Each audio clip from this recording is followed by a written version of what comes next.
सोहम श्याम येमून आज मी भगवद्गीतेतील अध्याय 2 श्लोक 18 सादर करणार आहे।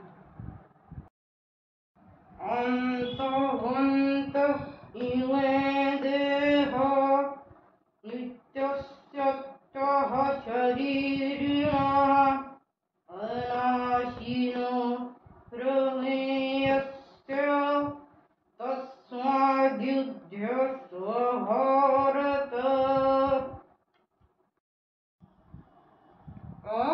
अर्थात या नाशरहित मोजता न येणाऱ्या नित्य स्वरूप जीवात्मयाची ही शरीरे नाशिवंत आहे असे म्हटले गेले आहे।